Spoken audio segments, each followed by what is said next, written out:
Araw-araw ito isang pangkaraniwang tanawin dito sa dalampasigan ng Ballesteros Cagayan, na kung saan ay makikita natin sa ating video ang isang kababayan na naghahanap buhay sa pamamagitan ng paggagager ng seashells na tinatawag natin in the locality na Gakka gamit ang isang tako. Ayan po ang tinatawag nating tako na gamit sa panghuli ng mga seashells along the shorelines ng Ballesteros Cagayan. At ito ay isang magandang hanap buhay po dahil ang mga huling Gakka ay maaaring ibenta sa palengke sa medyo magandang halaga.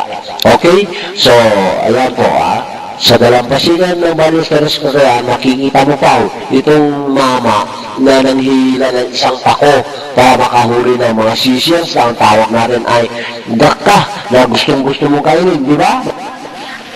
At nais natin din ipakita ang image ng tinatawag natin na seashell na ito, Gakka. Ito po yung mga huli at pag may maganda-gandang huli ay magandang hanap buhay din para sa ating mga kababayan ang pagtatako dito sa dalampasigan ng Ballesteros Cagayan. Ito ang tinatawag natin Gakka na isang malinamnam at malasa, masarap na kainin.